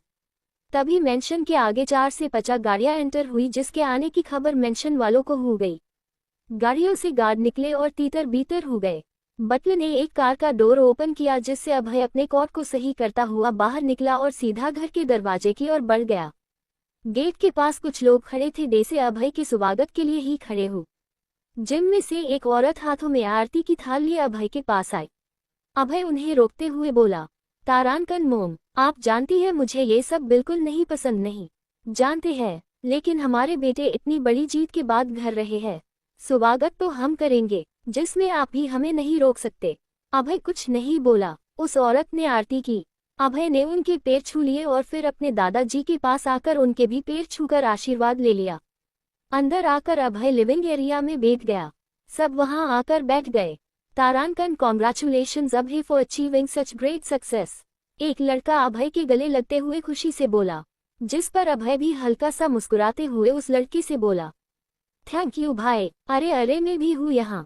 इतना कहते हुए एक और लड़का बंदर की तरह अभय से निपट गया। कॉन्ग्रेचुलेशंस अन, मुझे पहले ही पता था ये डील आपको ही मिलेगी। अभय उस लड़के से इरिटेट होने लगा और अगले ही पल उसे खुद से दूर सोफे पर फेंक अपने कोट को झाड़ने लगा, जिस पर वो लड़का मुंह बनाते हुए बोला, मैं कोई नाली से उठकर नहीं आया हूँ जो आप अपने कोट इस तरह झाड़ रहे हैं। अभय उसे घूरते हुए, लास्ट टाइम समझा रहा हूँ अंकित, मुझसे ऐसे चिपका मत करा कर, वरना मुझसे बुरा कोई नहीं होगा। अंकित धीरे से, आपसे बुरा कोई हो भी नहीं सकता। अकड्डू राठौर हूँ, अशोक राठौर, अभय के दादाजी और हेड ऑफ राठौर फैमिली। उम्र 76 साल। इसकी श्रीमती बहुत सालों पहले ही दुनिया से दूर चली गई और ये रह गए उनकी यादों में तड़पने के लिए। इनके 2 बेटे और 1 बेटी है। बड़े बेटे वैभव राठौर, इनकी उम्र यही कोई 55 साल होंगी, राठौर की रेटरा के सेव। इन पत्नी साधना राठौर, उम्र 49 साल, स्वभाव की काफी अच्छी है। इन दोनों के 2 बच्चे हैं। बड़ा बेटा अमर राठौर, उम्र 27 साल, हैंडसम एंड पोलाइट, अपना फैमिली बिजनेस संभल रहे हैं।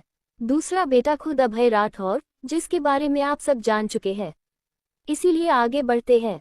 अशोक जी के दूसरे बेटे विवेक राठौर, जो आज से करीब 18 साल पहले कार एक्सीडेंट में अपनी पत्नी मेनका राठौर के साथ मारे गए। दोनों का एक बेटा भी था जो उस वक्त बच निकला। अंकित राठौर सिर्फ 2 साल का था जब माँ बाप का साया सिर से उठ गया।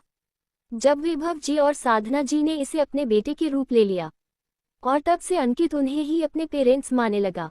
कहानी में भले ही अंकित ने धीरे से कहा हूँ, लेकिन वहां मौजूद सभी से ने सुन लिया और खिलखिला उठे। साधना जी उस सब को रोकते हुए बोली, अरे बस बस, अब मेरे बच्चे को परेशान मत करो। अभय बेटा पहले फ्रेश हो जाऊं, हम आपके लिए खाना लगाते हैं।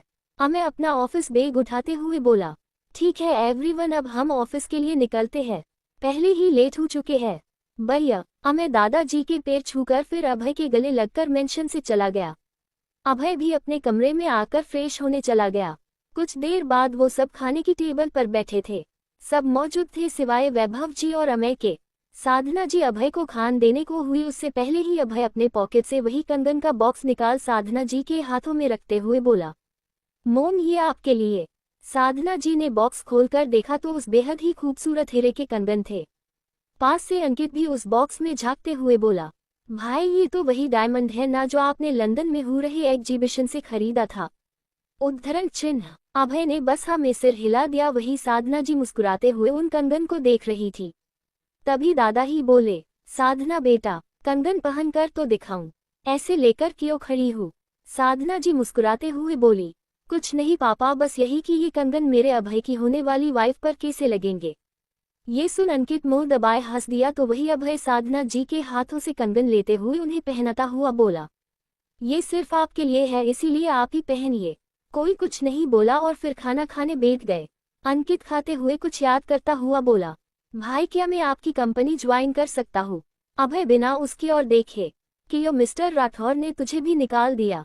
तारांकन नहीं भाई, मुझे बस आपके साथ काम करना था इसीलिए पूछ लिया। एंड आई एम श्योर आप मना नहीं करेंगे।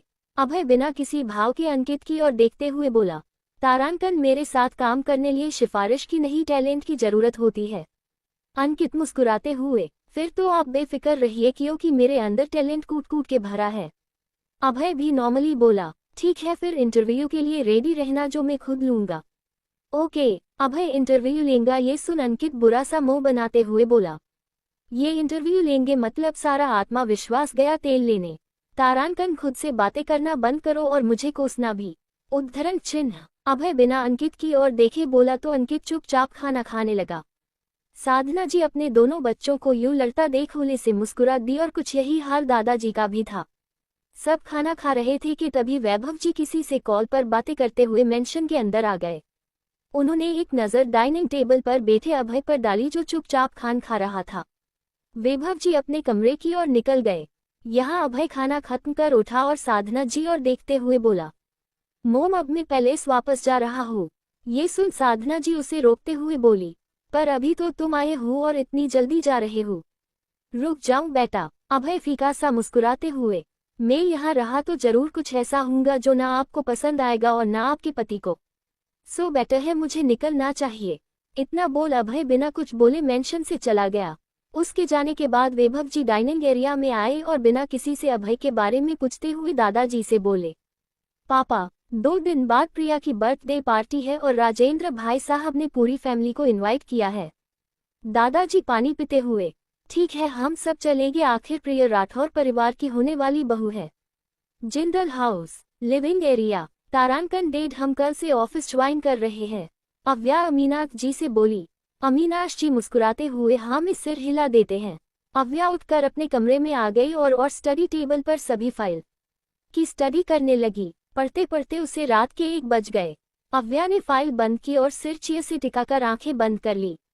उसके संजीदा चेहरे से पता लग रहा था वो काफी गहराई से कुछ सोच रही है, मगर क्या ये सिर्फ उसे ही पता है। AR पैलेस बार, तारांकन डेड, मेरा यकीन कीजिए मैंने ऐसा कुछ। तभी थप्पड़ की आवाज के साथ ये आवाज थम सी गई और एक कड़क आवाज वहां गूंज गई, चुप, एकदम चुप, अगर एक शब्द भी आगे कहा तो मैं जबान खिंच लूंगा तुम्हारी। तारांकन, एक लड़की की इज्जत क्या होती है कभी सोचा है तुमने? शर्म नहीं आई तुम्हें इतना घटिया काम करते हुए? तारांकन, वैभव आप शांत हो जाइए, इतना चिल्ला आपके लिए अच्छा नहीं है। तारांकन, कैसे न चिल्लाऊं साधना, बात छोटी नहीं है। इन लड़के के कारण किसी की इज्जत जा चुकी है, वो हमसे इंसाफ की उम्मीद लगाए बैठी है, लेकिन इंसाफ होगा और हम करेंगे। उस लड़की को इज्जत के साथ हम इस घर में बहू बना के लाएंगे। तारांकन, कहना क्या चाहते हैं आप वैभव? साफ साफ बोलिए। तारांकन, तो सुनिए, इसे उस लड़की से शादी करनी होगी। पैलेस में ही बने एक बड़े से बार में अभय बैठा एक के बाद एक ड्रिंक किए जा रहा था। उसकी आंखें गुस्से से लाल थी और दिमाग में यही आवाजों का शोर था। उसने कसकर आंखें बंद कर ली। दिमाग बुरी तरह बेचैन था, ना उसे आंखें खोलकर सुकून मिल रहा था और ना बंद करके। कहते हैं शराब हर दर्द की दवा बन जाती है, लेकिन यहाँ ये भी काम ना आई। अभय खुद को सुकून देना चाहता था पर कमबख्त खुद बेवफा निकली। अभय आंखें बंद किए बैठा ही था कि उसके कानों में घुंघरू का मध्यम शोर फिर सुनाई पड़ने लगा। उसने झट से आंखें खोली और अपने चारों ओर देखने लगा, जहां उसके अलावा कोई नहीं था। अभय जान गया कि ये बस उसका वहम है, लेकिन ये वहम ही उसे कुछ सुकून दे रहा था। अभय ने आंखें बंद कर ली और कब उन घुंघरू की आवाज को महसूस कर उसे नींद ने घेर लिया पता ही नहीं चला।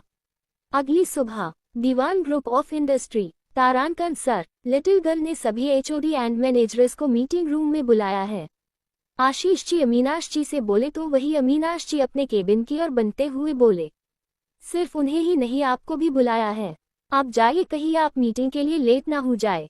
कहते हुए अमीनाश जी अपने केबिन में चले गए और आशीष जी ने कदम मीटिंग रूम की ओर बढ़ा दिए। मीटिंग रूम में सभी हेड ऑफ डिपार्टमेंट और मैनेजर्स बैठे आसपास में खुसुर फुसुर कर रहे थे।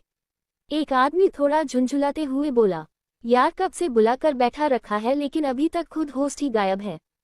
तारांकन, बात तो आपने सही कहा है मिस्टर जायसवाल, पता नहीं आशीष सर ने इतनी अर्जेंट मीटिंग क्यों रखी, मैं तो लिव में था, फिर भी इम्पोर्टेंट मीटिंग का बोल तुरंत आने को कहा।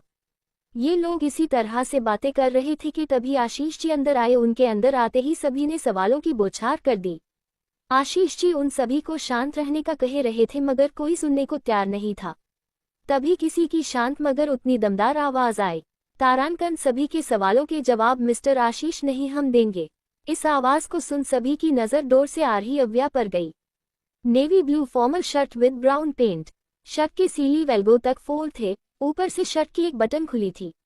एक हाथ में ब्राउन बेल्ट की वॉच, खुले बाल जो थोड़े से आगे एक शूडल पर थे। बिना कोई मेक ऊपर से 0 फिगर बॉडी, हाई एकदम कायमत। उसकी खूबसूरती देख सभी मेल मुंह खोले रह गई तो वही फीमेल्स जल जल ले कोयला। अव्या है चिया के पास आकर उस पर बैठते हुए बोली, तारांकन, सभी के सवालों के जवाब मिल जाएंगे, पहले शांति से बैठ जाइए। वहां अधिकतर लोग अव्या को जानते थे, इसीलिए हैरानी में थे कि अव्या कंपनी में और उन सब को बुला के करने के क्या वाली है। एक बार फिर आपस में खुसुर फुसुर होनी शुरू हो गई, जिससे अव्या सख्त आवाज में बोली, तारांकन मीटिंग शुरू कीजिए अंकल। आशीष जी ने हाँ में सिर हिला दिया और फिर अपनी जगह पर से खड़े होते हुए बोले, जैसे कि आप सब जानते हैं कुछ महीनों से हमारी कंपनी के plans and personal informations leak हो रही है। जो कौन कर रहा है और क्यों कर रहा है उसका पता अभी तक नहीं चला। हम सब जानते हैं मिस्टर आशीष, लेकिन आप क्यों बता रहे हैं? अब आशीष जी कुछ कहते उससे पहले ही अव्या उन्हें रोककर खुद बोल पड़ी, अंकल ये सब छोड़िए और इस फाइल पर नजर डालिए। कहते हुए अव्या ने फाइल आगे की ओर सरका दी। सभी एक एक कर उस फाइल पर नजर डालने लगे।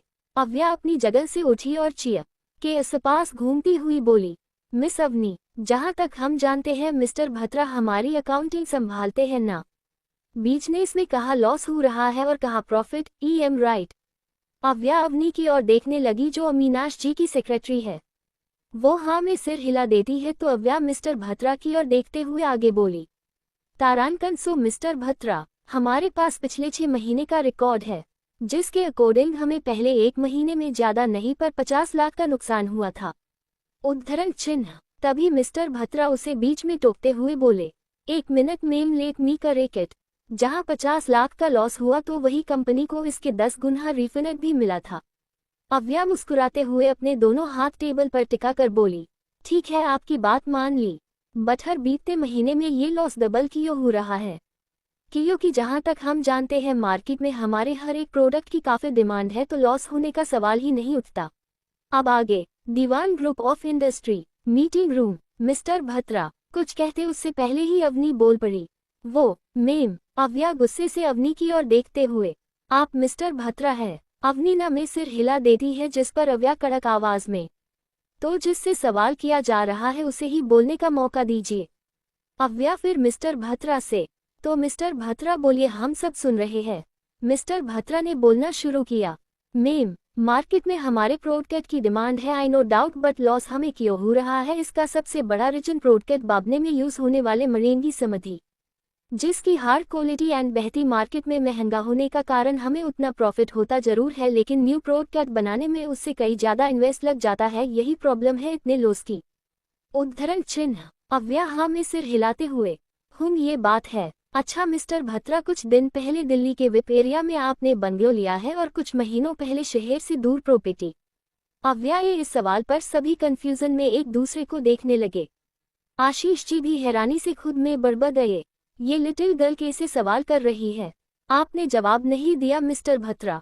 अव्या आईब्रो उचकती हुई बोली। मिस्टर भत्रा पूरा पसीने से भीग गया, डर के कारण उसका ग्लास उचकने लगा।